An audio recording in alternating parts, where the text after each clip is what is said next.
Tantas cosas por las cuales agradecerte, estaríamos toda la noche, Señor, pero en este momento oramos ante ti para que tú abras nuestros oídos espirituales, ayudes a nuestro entendimiento y nos permitas observar un poco más qué hay en tu palabra, qué es lo que tú has querido mostrarnos, Señor.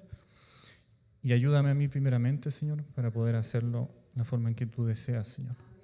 Perdóname, Señor, si no lo hago de esa forma, pero confío en que tú, Padre, a través del Espíritu Santo, le darás el mensaje y el entendimiento a mis hermanos para entender de qué se trata, Padre, lo que quieres decir. Oramos ante ti en esta noche y te agradecemos en el nombre de Cristo. Amén. Pueden tomar sus asientos. Ahora no se van a parar en un buen rato, espero ser breve.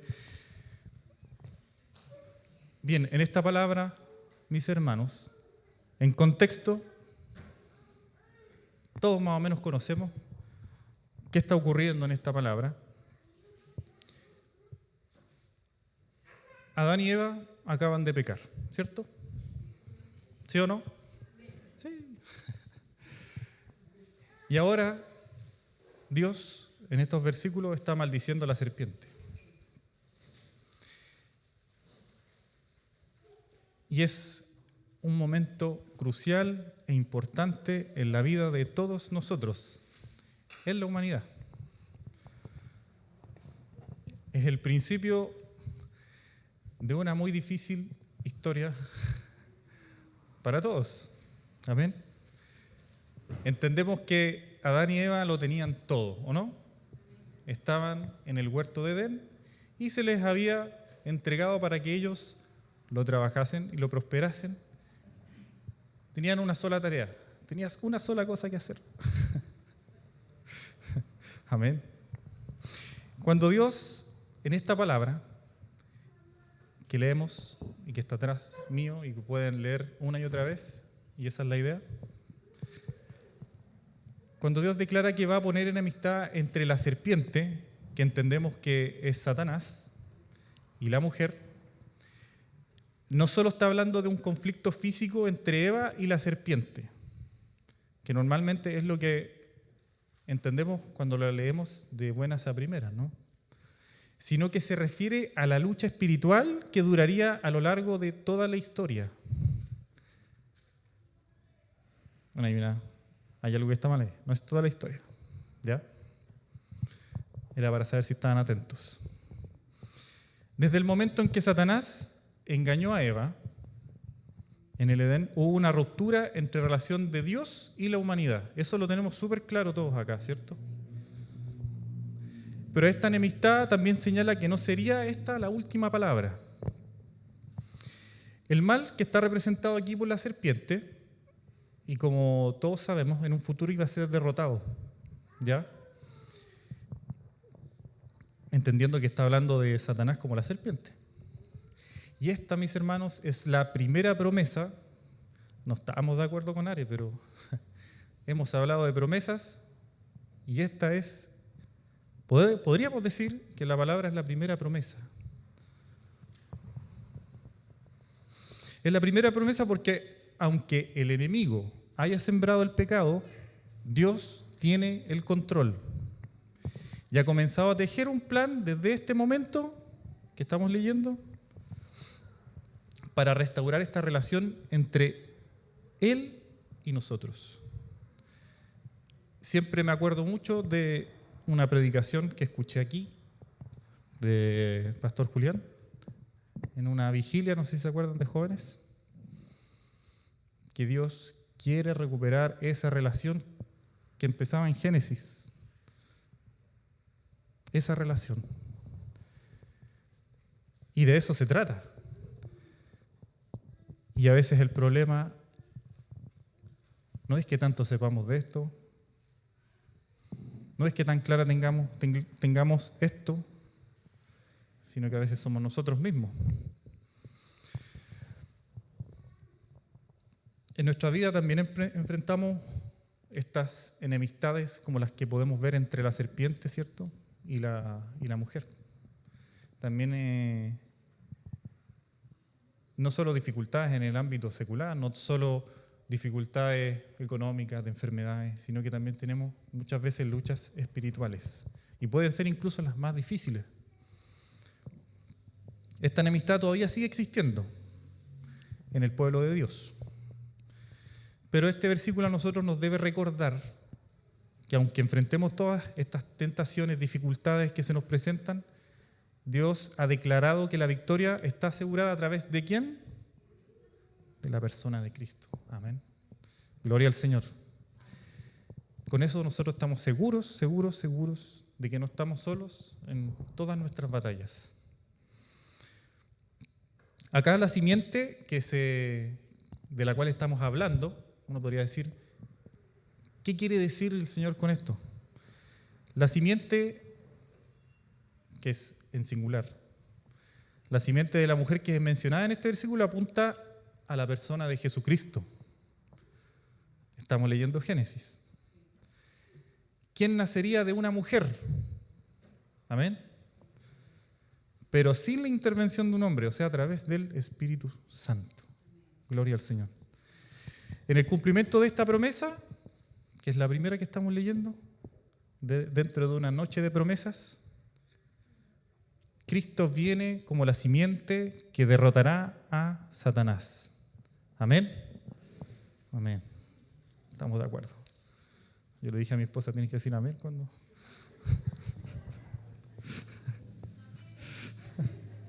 Él vino para quebrantar el poder del mal y así abrir el camino para la salvación.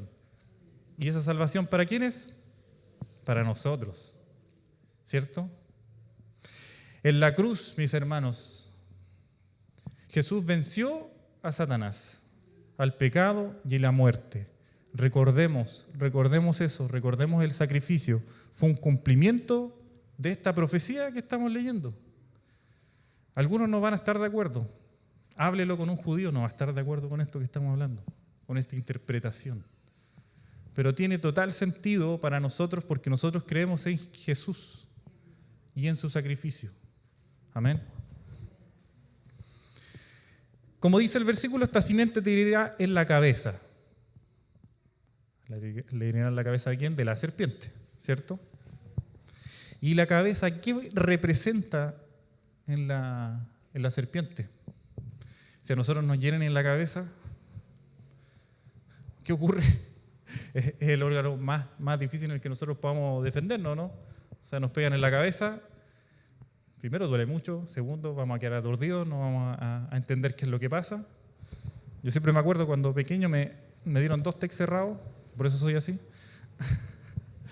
Y ahí entendí por qué los monos animados muestran que les dan vuelta unos pajaritos y luces y todo, porque eso me pasó. La cabeza de la serpiente representa el centro del poder de la serpiente. Y cuando Cristo venció en la cruz, derrotó el poder de Satanás de una vez por todas. Es decir, se cumple la palabra del Señor. Pero también, ¿qué dice en la segunda parte? Dice que la serpiente le herirá en el calcañar de la simiente de la mujer. La simiente de la mujer, o sea, Jesucristo. Amén. Para que no sé si entienden qué quiere decir el calcañar. Bueno, este término tiene el mismo significado que el talón de nuestros pies. Amén. ¿Ya? Aunque este término es más antiguo, es más poético, ¿ya? Para referirse a la parte posterior del pie. Si lo leen en la Nueva Traducción Viviente o en otra que yo veo cuando a algunos no les cuadra, hay varias versiones de la Biblia, mis hermanos. Siempre es bueno leer más de una. Eso a uno le abre harto el entendimiento. ¿Ya? Ahí en algunas versiones aparece como el talón. ¿Ya? Todo esto, mis hermanos, herir en el calcañar, herir en el talón, se refiere al sufrimiento que Cristo experimentaría en su vida. Y en su vida estoy diciendo, no en el cumplimiento de su sacrificio, porque nosotros entendemos que Jesús tuvo un ministerio. Y nosotros leemos y leemos lo principal de la palabra, lo medular. Yo creo que si tuviésemos los detalles de los detalles, esto no sería así. ¿No es cierto? Probablemente este sería Mateo nomás, o Marcos, o Lucas. ¿Quién sabe? ¿Cierto? Por lo tanto, Jesús no solo en la cruz sufrió. No sé si algunos, bueno, los chicos yo sé que lo han visto, porque del cansancio seguramente lo han visto, que la serie de Chosen o Los Elegidos, ¿cierto? Y hay una parte que a mí me caló muy profundamente, que es una escena en la que los discípulos que se tenían que entender, usted tiene dificultad de repente con algún colega, ¿cierto? O con alguna persona que atornilla el revés. Consideren ustedes cómo tiene que haber sido para los discípulos, a pesar de que fueron elegidos por el maestro. Imagínense cómo tiene que haber sido tener que dejar todo y empezar a seguir al maestro y sin importar nada, o sea, sin medir consecuencias, no fue como, bueno chicos, aquí está su contrato, muy de funcionario público, usted haga lo que tiene que hacer nomás, no haga nada más. No fue así. Y ellos tuvieron que empezar a acostumbrarse a convivir unos con otros, a soportar los caracteres de uno y del otro. Y en una escena de esta serie, que es representativa, mis hermanos, hay que mirarla, escucharla con altura de miras, con sabiduría. Ellos están discutiendo mientras Jesús sanaba. Entonces Jesús sanaba en el pueblo, ellos estaban donde pernoctaban, discutiendo, y no entendían cómo lo iban a hacer mañana, qué sucedía, no, que este lo quiere más a él, y así, celos entre ellos, que pasa más tiempo con este discípulo que conmigo. Y él pasa caminando detrás de ellos, cansado, y ellos se quedan mirando y ni una sola palabra. Nada de lo que ellos dijesen en ese momento era importante. Jesús estaba obedeciendo al Padre. Podría haber estado haciendo cualquier cosa. Era Dios en la tierra. Pero aún así, Él decidió despojarse a sí mismo y estar sanando a enfermos. Y en la serie era tarde, era de noche. ¿Ya? Por eso, uno puede decir, esa serie, no, es que así no fue. Sí, mis hermanos. Pero a uno le da una idea de cómo tuvo que haber sido el ministerio de Jesús. De que no fue probablemente un sufrimiento del momento en la cruz que duró muchas horas, ¿cierto? Y que fue terrible, porque recordemos, como lo vimos también, yo no estuve, pero sí la vi después, que efectivamente la muerte de cruz era una muerte de cruz morbosa, terrible, sádica, ¿ya?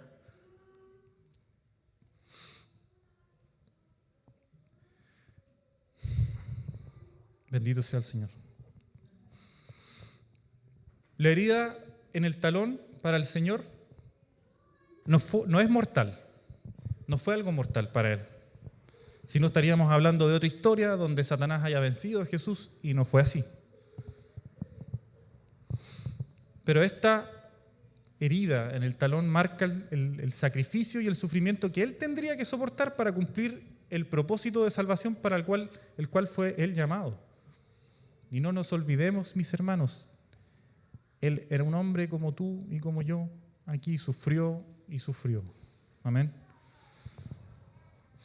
Esta herida en la parte baja, ¿cierto?, representa el sufrimiento, como estábamos hablando, de Jesús.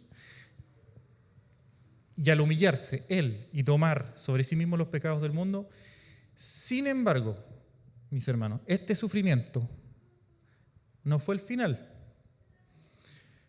Porque la resurrección es ahí donde se marca la derrota final de Satanás y la victoria de la vida sobre la muerte, de la cual nosotros gozamos. Amén. Mis hermanos, Adán y Eva. Adán y Eva. ¿Desobedecieron? ¿Sí o no? Trayendo muerte. Cristo, el último Adán, obedeció y nos trajo vida. Amén. Gloria al Señor. Y estuvo allí, abro comillas, en el desierto 40 días y era tentado por Satanás y estaba con las fieras, dice Marcos capítulo 1. Adán y Eva en el paraíso, con todas las necesidades cubiertas, desobedecieron a Dios. Cristo, rodeado de fieras, obedeció a Dios. Si nosotros revisamos el Antiguo Testamento, que a veces nos cuesta entenderlo, a nosotros nos va a revelar, nos revela el pecado en todas sus dimensiones. Tenemos la ley. Pero Cristo en el Nuevo Testamento trae salvación en todas sus dimensiones. El pacto con Israel que se hizo a través de Moisés en el monte Sinaí fue sellado ¿con qué? Con sangre. Con sangre de animales sacrificados y llamó a la obediencia a la ley. ¿O no? El nuevo pacto que se hizo por medio de Cristo fue sellado por la sangre de su sacrificio. No fue la sangre de algo más, no de animales, y llama ¿a qué? A la obediencia por fe, mis hermanos, al Espíritu Santo.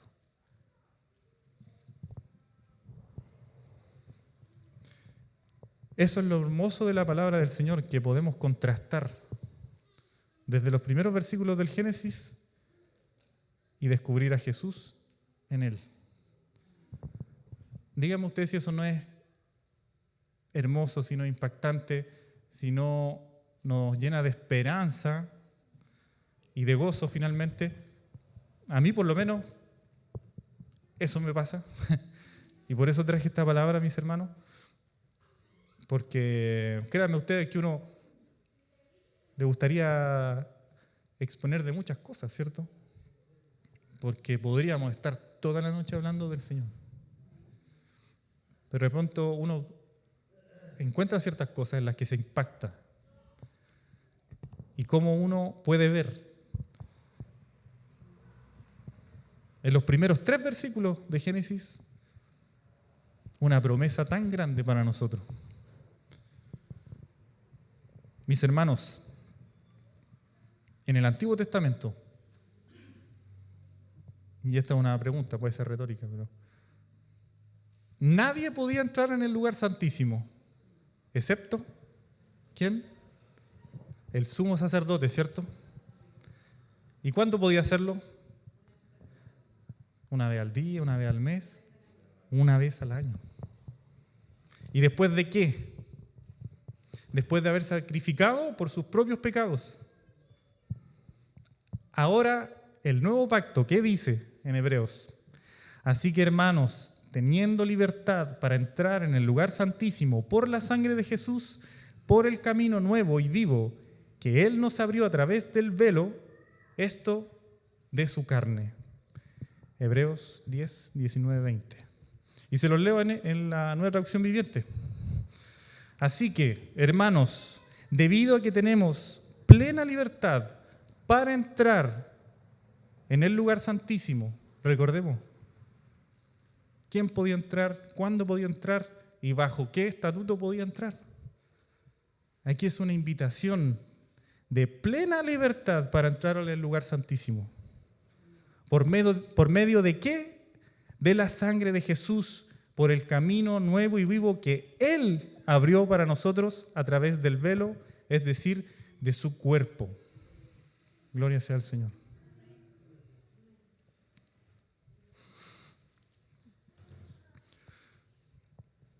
Mis queridos hermanos, les prometí que iba a ser breve. No sé si lo cumplí, pero con todo esto que nosotros hemos visto esta noche, mis hermanos, yo les invito a que consideremos, esto no es una palabra que nos confronte, pero sí es una palabra que debiera darnos gozo y alegría. Amén. Consideremos en gran manera el sacrificio que Jesús como hombre hizo por nosotros. Tenía un montón de versículos para poder ir afirmando todo esto. Que podríamos estar mucho rato, pero yo sé que cada uno de ustedes conoce. Pero yendo más profundamente, viendo en perspectiva, nosotros esto lo podemos escuchar 1000 veces, que el sacrificio del Señor, ¿cierto?, en este púlpito, en este templo. Pero creo que nuestras mentes nunca serán capaces de dimensionar la obra de Cristo en la cruz. Y no hay nada que nosotros podamos pensar, no hay nada que podamos decir, no hay nada que podamos hacer que nos haga merecedores de tal bendición. Mis hermanos, si estamos aquí es por Cristo. Si somos salvos es por Cristo. Y gloria al Señor, que si un día le veremos, es gracias a ¿quién? Y gracias a Él, no por nosotros. Dios les bendiga, mis hermanos. Pongámonos en pie. Vamos a orar al Señor. Padre, en el nombre de Cristo Jesús, te agradecemos, Señor, porque tu palabra nos revela, Señor, desde el inicio, Señor, desde la creación, este plan perfecto, esta obra redentora, Señor, de tu sacrificio en la cruz. Este Hijo unigénito que sufrió y murió por nosotros.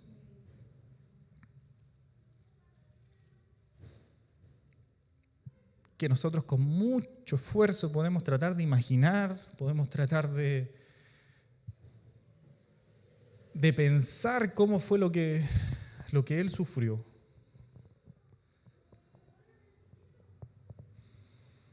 Pero no hay manera de que seamos certeros en eso, Señor.